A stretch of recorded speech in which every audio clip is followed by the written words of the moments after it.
We are off in the Ford Ranger for a couple of days in the Scenic Rim, and we're towing behind us the 15-foot Outrider from Stony Creek Campers, and we'll give you a bit more info about that one along the way. We're going to try out some four-wheel driving. We're going to take the van up to a beautiful campsite that has a few kind of committing sections, so it'll be a little bit interesting. Do we roll the thing? Do we slide off a track? We hope not, but we're certainly going to pay attention to what we're doing over the next couple of days. Let's get into it.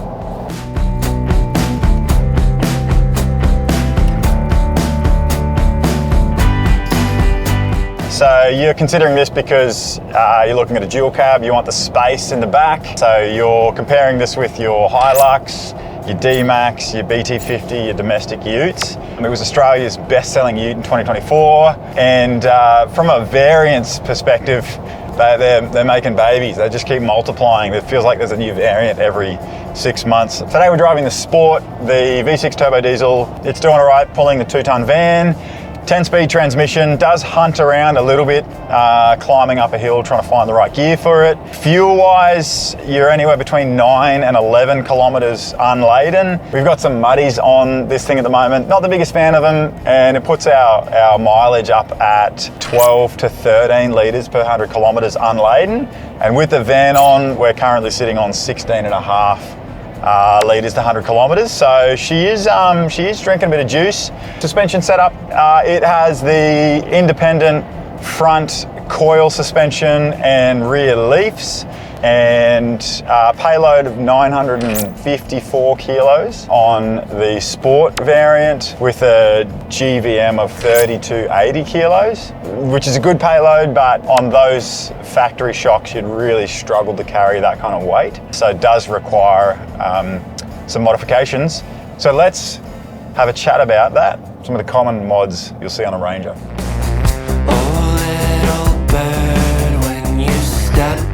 The shower. What is it that you always write on the mirror? You're up all night. All right, so common modifications for the Ranger. Well, we've done the front bar. Depending on what you're doing touring wise, you might do the snorkel and airbox as well. You're obviously going to do your wheels and tyres.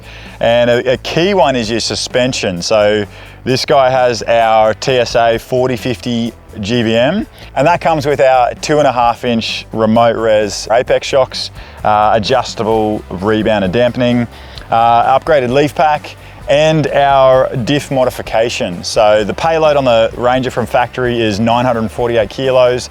Our 4050 GVM takes it up to 1600 kilos, a little over that actually.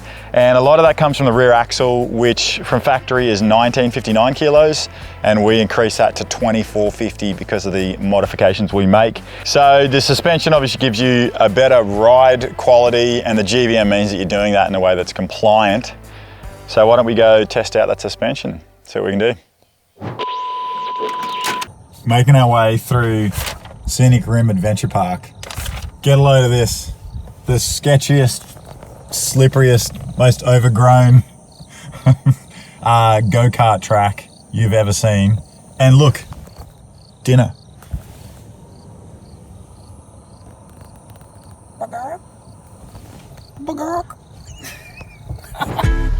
All right, we are hitting the first little creek crossing. Quite a steep drop in. I cannot see almost anything. So far, quite good.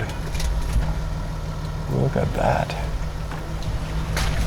Oh, just.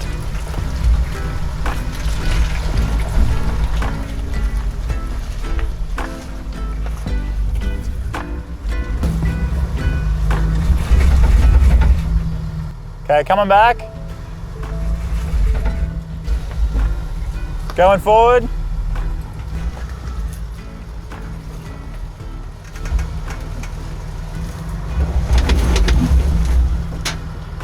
Do I have to kick off left a bit to get that?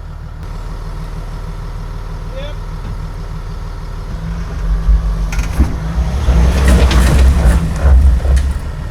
All right, one more. I'll give it a little bit more.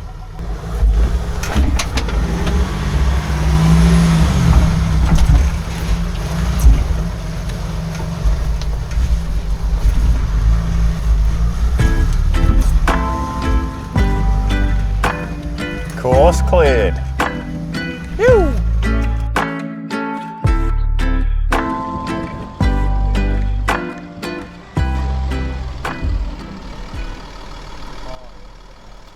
All right, well, if we get stuck out here, there's definitely no way we can call anyone. I don't think we have any reception.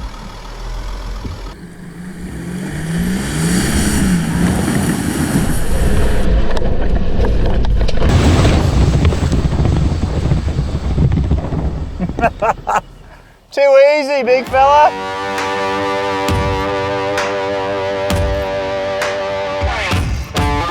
Holy Can you look them back? You want me to get that? Oh, I don't, we won't be able to get back down this. No. We will, but we have to go up it. We're stuck. Okay. I could very slowly, no, we have to, hang on, give me the map. Yeah, you have to come back down here.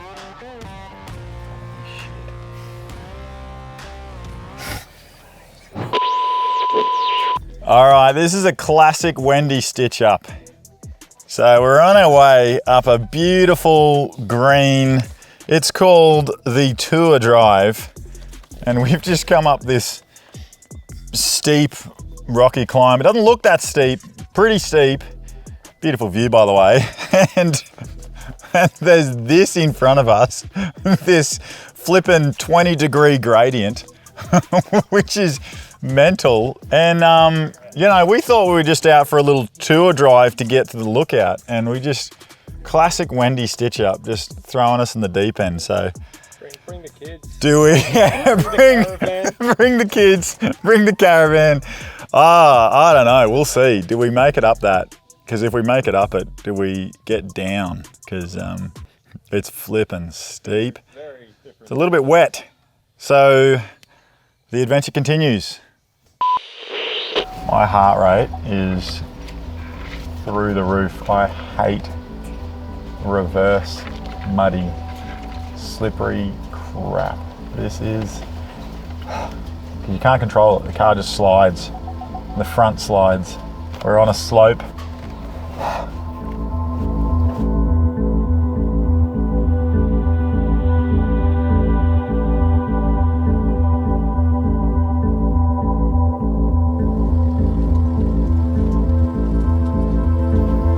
Holy smokes.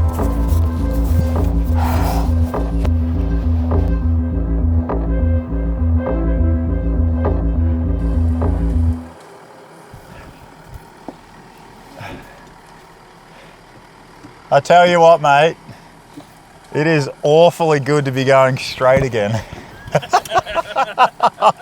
Good grief. Oh.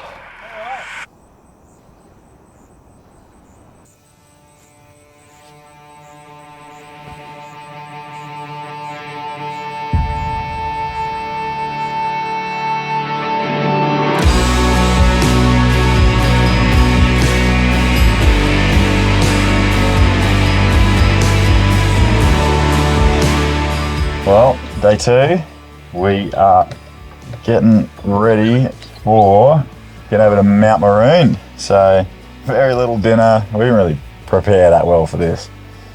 Got a yogurt and banana for brekkie, and we'll get into it.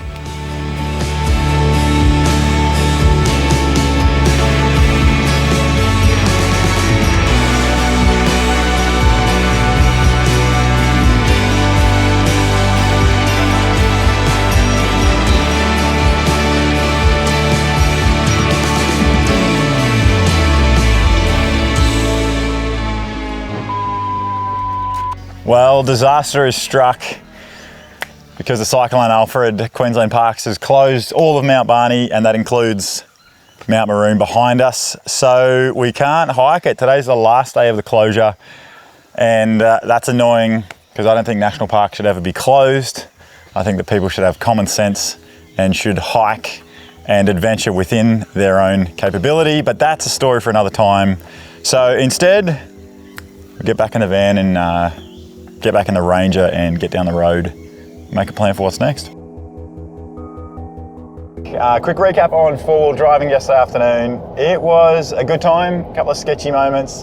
So a couple of ways to look at that. The vehicle's capability from factory, it's got your drive modes and slippery, sand, etc. So it's good. You can drive out off the lot and do some light four-wheel driving. You obviously need modifications to enable the thing to get anywhere reasonable. So we've obviously got a lift, 3-inch lift. We've got a front bar on, so it gives us a better approach angle as well. And we're running the mud tyres. So I don't enjoy them that much, but they do give us a good amount of traction. Just my personal take, I'm used to driving a tuned diesel, so the Ranger felt a bit sluggish. When you want to get yourself out of a tight spot and you want to just quickly move through something, it's not really doing that, so maybe you'd get a throttle controller or you'd do a bit of work to it. The lift obviously gave us the clearance we needed to get through a couple of bog holes and over some big rocks and stuff, so overall pretty enjoyable, a good starting base, but needs a little bit of work.